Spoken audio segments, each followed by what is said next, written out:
Hello viewers. Welcome to Seek Wisdom. Today in this video, we present you the summary of the book, Siddhartha, written by Hermann Hesse. Siddhartha is a book that follows the life of a Brahmin son, Siddhartha, who breaks away from his family to embark on a journey of self-discovery. What makes the book so compelling is how Hesse paints Siddhartha as such an imperfect character who dwells a lot in internal conflict and turmoil. The book follows the experiences and hardships he encounters at different stages of his life. This video is in two parts. First part covers the brief plot of the novel and second part covers the lessons we can learn from this. Let's get started with the plot. This book deals with the spiritual journey of self-discovery of a man named Siddhartha during the time of the Gautam Buddha. Siddhartha was the son of a Brahman. He is a very beautiful boy, who was always thirsty for knowledge. He used to sit in the company of wise people, gaining their wisdom. He was loved by everyone in the village and mostly by his friend Govinda, son of another Brahman. He believes that Siddhartha will not become a common Brahman. But he, Siddhartha, was not a source of joy for himself. He found no delight in himself. Dreams and restless thoughts came into his mind. He started suspecting that the wise people had already revealed to him the most and best of their wisdom, but he was not satisfied. He wanted to learn about Atman, but was suspecting that no one is showing him the way. He was not contented even after reading the religious texts. He realized that his thirst for knowledge is the cause of his suffering. Once Samanas traveled through his village. These were spiritual people who were on a destructive service of merciless self-denial. Siddhartha decided to become a Samana and told the same to Govinda. He convinced his father to allow him to go to forests to become a Samana. There he learned fasting for 15 days, then 28 days. He made the goal to become empty of thirst, empty of wishing, empty of dreams, empty of joy and sorrow. He practiced self-denial, meditation, learned to reduce and stop his heartbeat. He made his soul to slip in different forms. He went the way of self-denial by means of pain, through voluntary suffering and overcoming pain, hunger, thirst, tiredness. After spending few months, Siddhartha again became discontented and asked Govinda if they reached any goals. He was suspecting whether he will reach salvation, as the oldest Samana, who was 60 years old, has still not achieved salvation, and so decided to leave Samanas. Then they both heard about Gautam Buddha, whose news had been spreading around that in one or another place there was a man, a wise man, a knowledgeable one, whose word and breath was enough to heal everyone who had been infected with the pestilence. They decided to leave and learn from Gautam Buddha.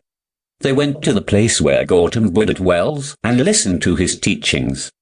After his speech ended, Govinda decided to stay with Gautam Buddha and become a monk. Next day Siddhartha talked to Gautam Buddha and explained some voids that he observed in his teachings. He told that teachings of Buddha does not contain the mystery of what he has experienced for himself and expressed to continue his journey for search of that knowledge. Buddha smiled with a caution to be aware of too much wisdom. As Siddhartha left, he felt a sensation that filled him fully. He was feeling himself changed. Now he was not a boy, but has turned into a man. He was so lost in his thoughts that he couldn't move. He was thinking how his thirst for knowledge has kept him focused on his own self. He got a feeling of awakening and started walking like a man who knows what he has got to do. He understood that no one could teach him any more and he will become his own student. He was walking away from his home. In night, he slept in the straw hut of a ferryman by a river. He dreamed of Govinda in yellow robe who turned into a woman. In morning, Ferryman dropped him across the river. He reached the big city and reached a pleasure garden where maids and servants were carrying their mistress named Kamala in a sedan chair. She was a courtesan and was very beautiful. When she looked at him, Siddhartha considered that is a good omen and got himself shaved and cleaned to meet her next day. He approached her and asked her to be his friend and teach her the art that she has mastered. Earlier he was hesitated to even face a woman, but with Kamala, he was talking looking into her eyes. She told him to first have good clothes, shoes and money in his pocket. To get that, she also put him to work with a merchant named Kamaswami. Siddhartha started working with Kamaswami, started earning money and keep going to Kamala. However, he was least bothered when Kamaswami gets disturbed if some loss happens in business. He considered these acts of enjoying with drinking, getting disturbed with financial loss as childlike. He was doing all this like a game. Siddhartha learnt very fast and got his own house and a pleasure garden. Siddhartha had lived the life of the world and of lust, though without being a part of it. His senses, which he had killed off in hot years as a Samana, had awoken again. He had tasted riches, lust, power. He had lost that bright state of being awake that he had experienced after listening the sermon of Buddha. A feeling of tiredness came over him, and he started getting old. One day while he was with Kamala, she expressed her desire to leave that place and to follow Buddha. She desired to give her pleasure garden for the monks to rest. She was looking tired. After leaving from there, Siddhartha had spent the night in his house with dancing girls and wine. He was not able to sleep, but was feeling disgusted by himself. He was grieved for the life he has been living for a long time. Siddhartha knew that the game was over, that he could not play it any more. Shivers ran over his body. Inside of him he felt something had died. He left the house without informing anyone. He ran from there back to where he had came from. At that time, Kamala was pregnant with his child. Kamaswami came to know about his missing. They tried to search but could not found. Kamala was not much disturbed as she thought that the Samana went back to the forest from where he had come. Running back, Siddhartha reached the river which he has crossed with the help of Ferryman. Standing there in night, he was thinking and got slept there. In morning when he woke up, he saw Govinda sitting beside him. Though Govinda didn't identify him because of his expensive clothes, but Siddhartha told him.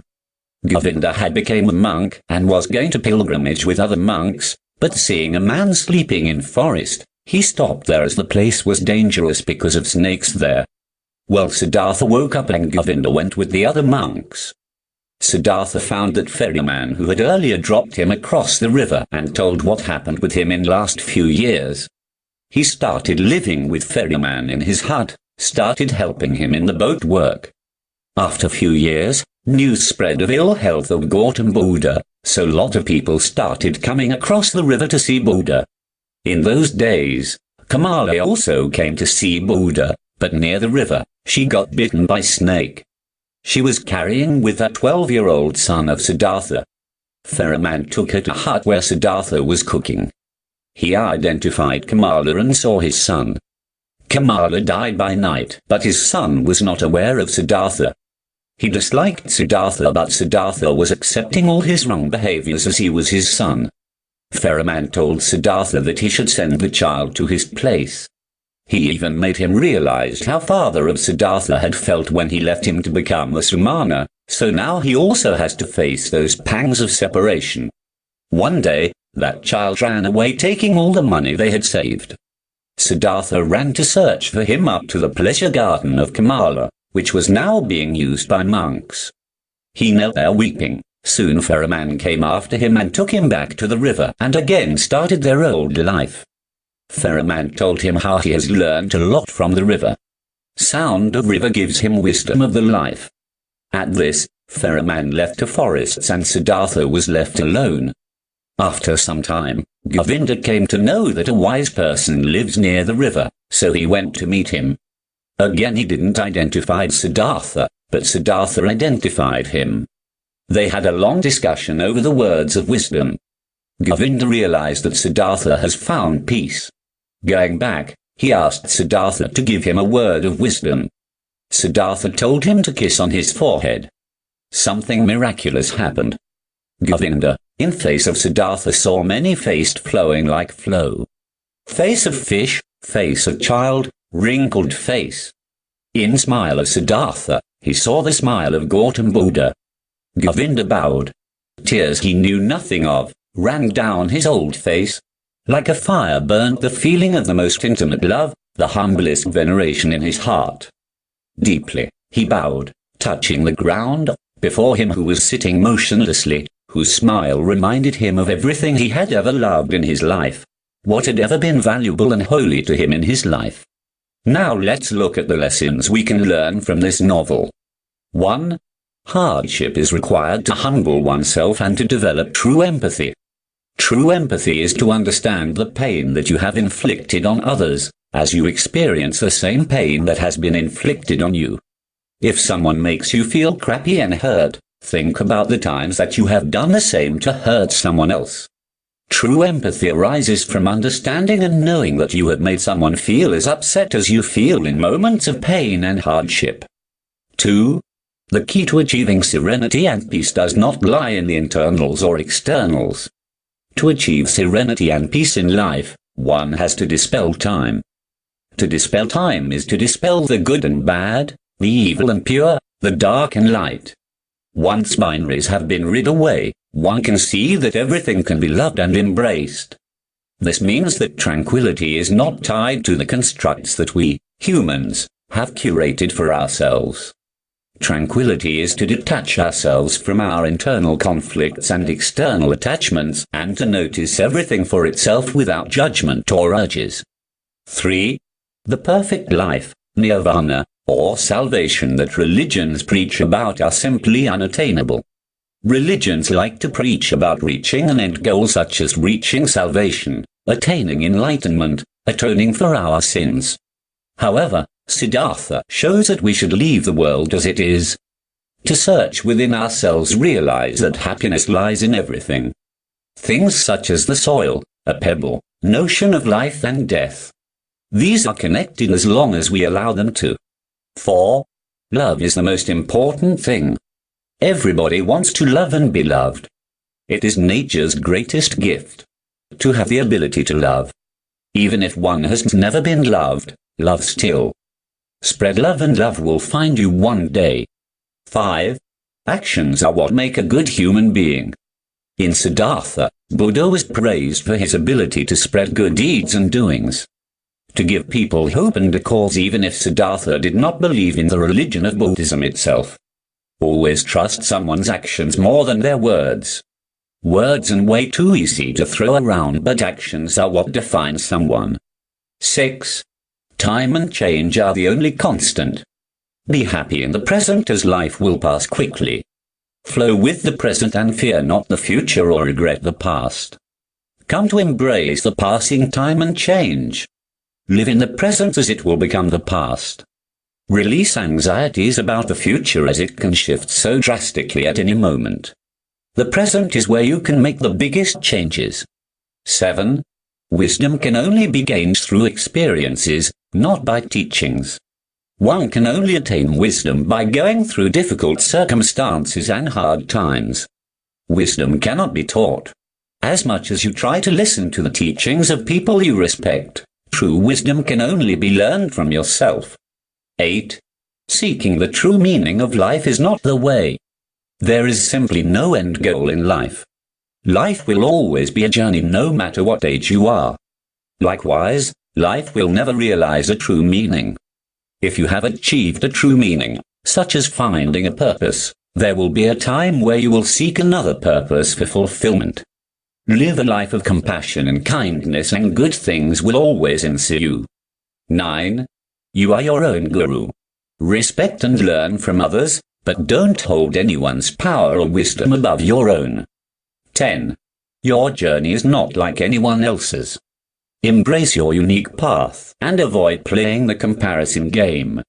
As a spiritual seeker, you will meet many people at various stages in your life. All will be your teachers, and some will help guide you and offer valuable wisdom to help you further discover your true nature.